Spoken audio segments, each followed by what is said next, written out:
gonna see if I can hit this shit or not. Fuck, everyone's watching, so you better hit it.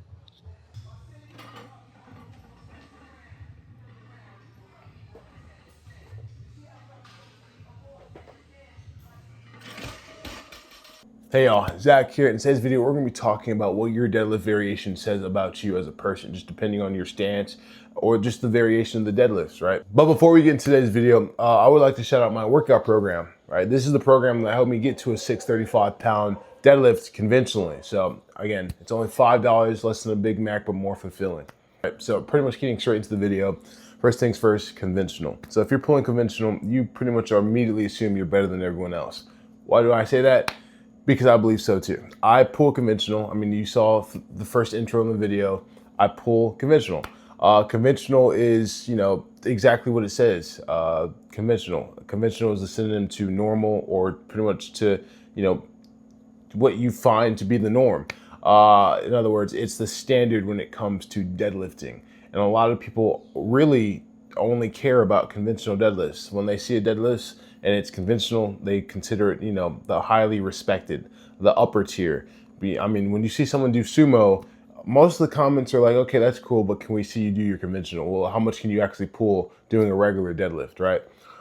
So conventional, it also has the most real world application to it. In other words, it's, very beneficial to outside activities besides the gym, because again, you work out your whole posterior chain. So, it really helps just picking stuff up. It can translate really well to combat sports or just, moving and doing everyday activities.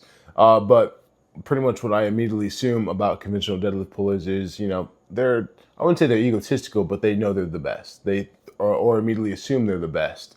And it's kind of hard not to agree, because I don't know, conventional is it's just much more aesthetic and more impressive to, the average person, right? But then again, that is just my personal take on it.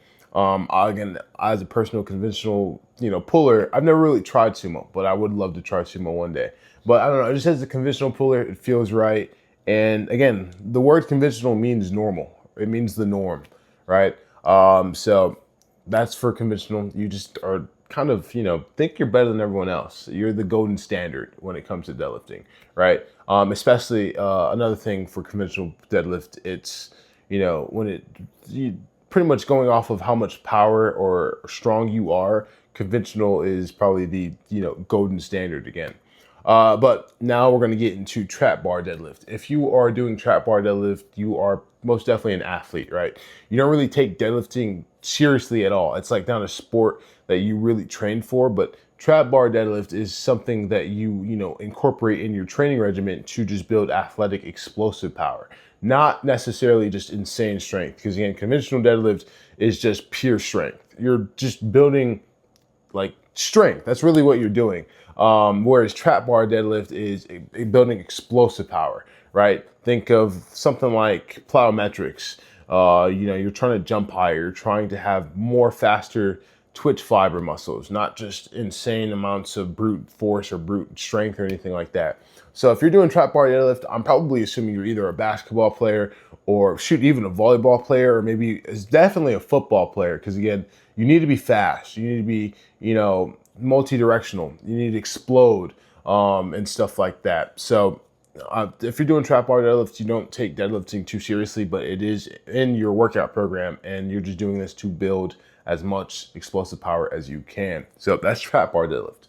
Now we're going to get into sumo. Sumo is very interesting to me. I'm going to break sumo up into two parts. This sumo is going to be froggy stance, and then the other part will be sumo, pretty much the split stance, right? So sumo, I think I said sumo frog stance. Think of Jamal Browner, right?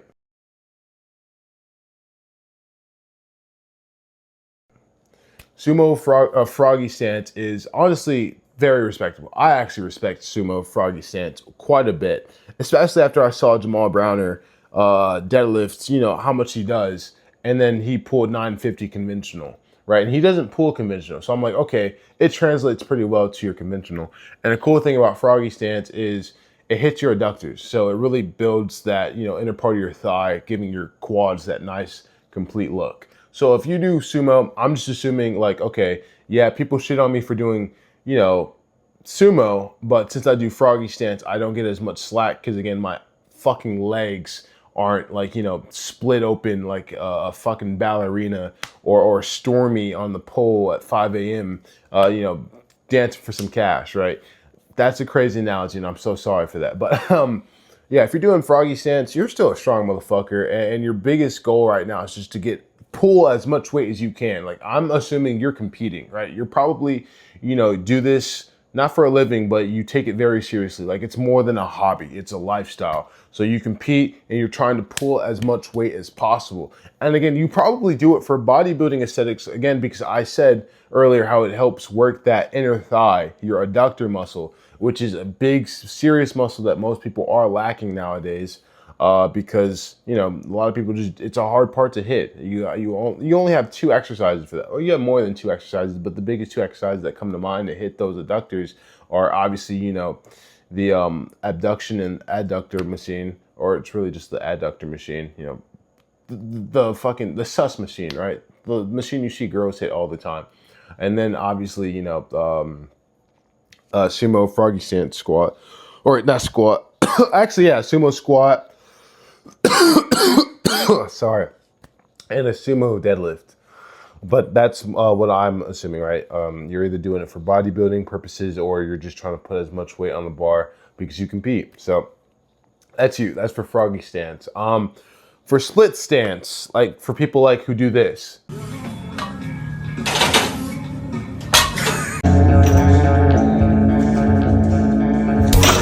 I can get it. I have no respect for you. I genuinely have no fucking respect for you at all. This is probably laughable, right?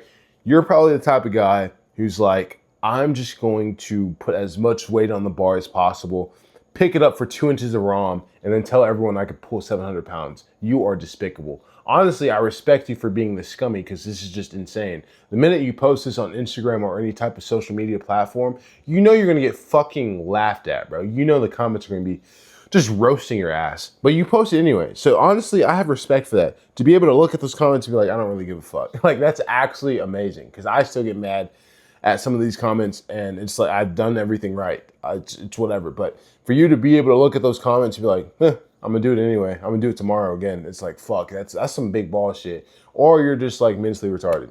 Ah, fuck, I can't say the, I'm sorry. I'm probably just gonna cut that out. But you just, I don't know, you don't perceive stuff like that well. But if you're doing split stance, like I'm talking like you're just split open, like your ass crack is just wide open. You're probably about to let a shit come out. Dude, like I have no respect for you, dude, because the ROM is just non-existent. It's just, what are you even doing, right? And who picks something up like that anyway? No real world application, nothing whatsoever. Get the hell out of my fucking room, man. But that's today's video, just pretty much going over the different types of variations. What variations do you guys do? I'm respecting sumo a lot more, pretty much every day now, except split stance, of course. Like, I'm talking wide banana splits. But I am going to probably test out my sumo froggy stance in the near future because I kind of just see what I could do. And it would be kind of cool because I do need to build my inner thigh a lot more because I'm trying to get that nice full quad look. But yeah, you guys let me know what type of variation y'all do. Yeah, hope you guys make sure, or I hope you guys enjoy the video. Make sure to like, comment, subscribe, and appreciate y'all.